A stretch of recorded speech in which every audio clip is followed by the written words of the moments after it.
Luso Luwemba eyali omuyambi wa Muhammad Ssejjirinya ebintu byongedde okumutabukira buli lukya akola nsobi ku nsobi. Abantu b'e Kawempe North bamugobye ebikolwa bye mbubisu asussizza wayina okukoma. Yavuddeyo n'agenda ku malalo ga Ssejjirinya n'agasaba mbu Ssejjirinya asobole okumuyamba bamuwe kaadi. Kakati n'ab'e Kawempe North nga bakamugoba ate abamasheki n'abakulira eddiini y'obusiraamu nabo bavuddeyo ne bagamba gundi togenda tekuswaza ddiini yaffe, ekyo mu busiraamu tekikirizibwa. Omuntu okuvayo n'agenda ku malalo g'omuntu eyafa ataamusabe.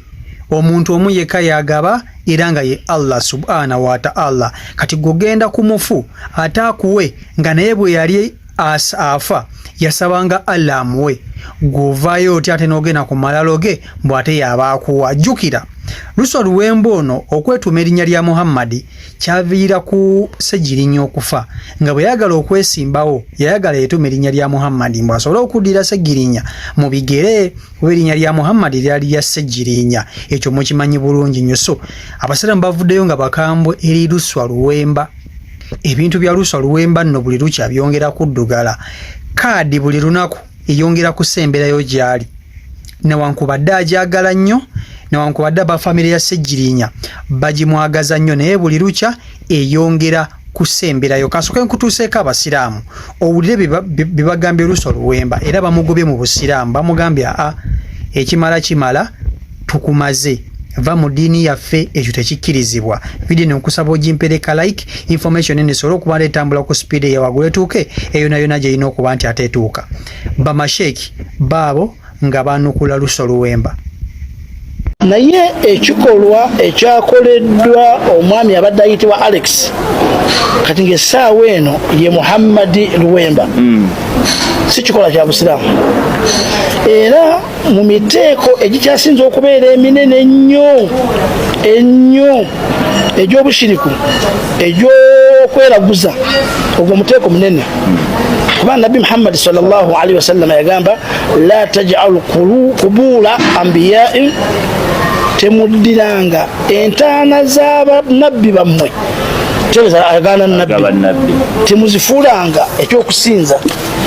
Kati Ssejjirinya muganda waffe eyayingira obusiraamu n'amalamu ebbanga lyabumazeemu n'asiramuka, abadde munnabyabufuzi, yakafa omwezi gumu bwe buti omuntu n'agenda nga yamanya tebamuziisa bataddeko n'enkokoteeno nabazimbye, n'agenda nk'omubuulira ebizibu, n'amubuulira tuyambe, lwana, kola kino. Ekyo ekikolwa yabadde asinza ntaana, era abamushiriku mu busiraamu yabuvuddemu ng'ate yadde abuyingira yabuvuddemu nga yakabuyingira. Kyemusaba adduke mangu emisinde asooka addeyo ewa sheekh eyamutoza shahada, oba yenna addemu amutoze shahada, asiramuke ate amubuulire ebigenda byalina okukola. Ekyokubiri, bannange abasiraamu bwe tubanga mwina kye mutwagalako, kankyogere bwe ntyo, leka kutwambushinga. Twambushinga abasiraamu oba busiraamu nti oyagala bululu obeere noga nti nsiramuse, okwerimbika mu kintu. Kati kuloza nti abasiraamu olwokuba wetumye erinnya wasikidde erya Muhammad, si buli Muhammad nti bamulonda.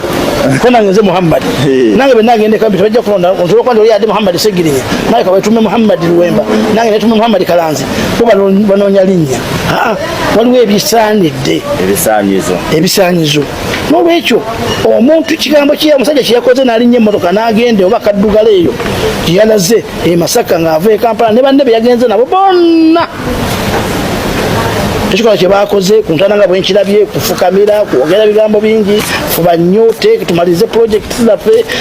Takyasobola Ssejjirinya kukolayo wadde pulojekiti y'emu bweti, wadde pulojekiti y'emu bweti okugimaliriza, yadde ogitandika, yadde okuwabula, yadde okuyambako ku bagenda ogikola, kuba takyasobola. Obulamu bw'ensi yabuvaamu. N'abantu abalina ekirowoozo kyebalowooza nti Ssejjirinya abalaba, ekyo nakyo mukiveeko, tabalaba, bakyejjiremu ddala. Ssejjirinya taliwo okubalaba. Era njagala bannamukutu no mutuuse amawulire gano ku bannabyabufuzi abafaanana bwe batyo nti okwesimbawo kirungi, naye ate leka kwerimbika mu ddiini, leka kwonoona ddiini. leka kubeera nga weefuula nti eddiini gy'oyimiriddemu ate n'okola ebyobushiriku.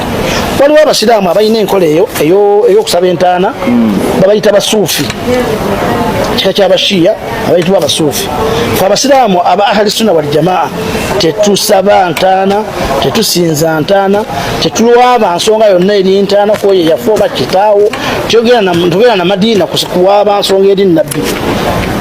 Ffe tugenda na Madiina kuwaaba nsonga yonna wadde kusaba Nabbi Muhammad sallallahu alaihi wasallam. Ate yali badde nno mwangu nnyo ow'okusabibwa. N'olwekyo saagala nnyo kigaziwe nnyo. Ekituufu kiri nti ekikola nga bombuziza ekikola kya bulabe nnyo mu ddiini y'Obusiraamu, ate kya bulabe nnyo eri omuntu oyo yakikoze. Kuba waliwo kye tuyita kaliini, ejjinni ly'omuntu lyaba tatambula nalyo lyo lisigalawo terifa, litera okulwawo okufa.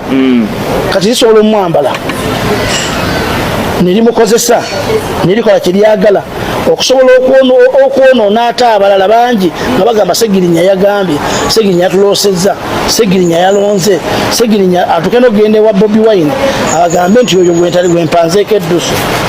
Kati ekyo bayinza okukizuukuza kaliini yokka neba nga yeekola ebyo. N'olwekyo mu Busiraamu bakakasa nti ekikola kyakoleddwa tekiddamu okukolebwa mu linnya ly'Obusiraamu. Omuntu ng'ayambadde engoye z'Obusiraamu yadde ng'okikola ku ntaana y'Omusiraamu nawankubadde omwagala yadde mumanyi yadde seeka, tekikolwa, tekikolebwa, tekikkirizibwa mu Busiraamu.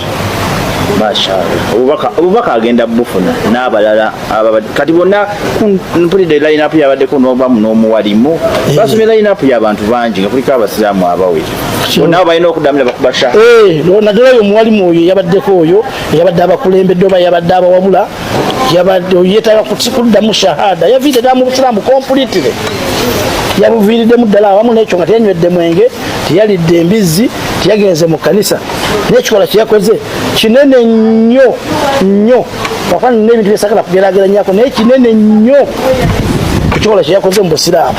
Kati bonna basooke baddeyo basiramuke balyoke bakomewo babeeko kye batugamba.